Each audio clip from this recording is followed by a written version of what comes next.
How to fix Telegram cannot join group link. Hey guys, welcome to the channel. So if you cannot join our group's link, then what you're gonna do is, first of all, you can always ask the group admin to generate a fresh invite link from which you can try and see if your problem is fixed.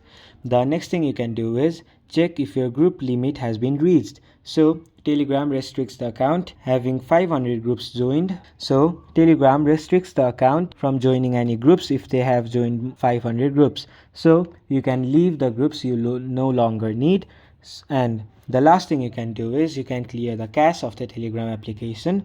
In order to do that, long press on the app, then go to app info, then go to storage uses, and then tap on clear cache. Then you can also see if the app has an update by going to Play Store or App Store, then searching for Telegram.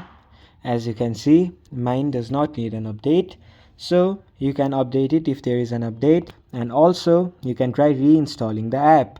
So this is how you can fix cannot join group link on Telegram. Thanks for watching the video and see you in the next one.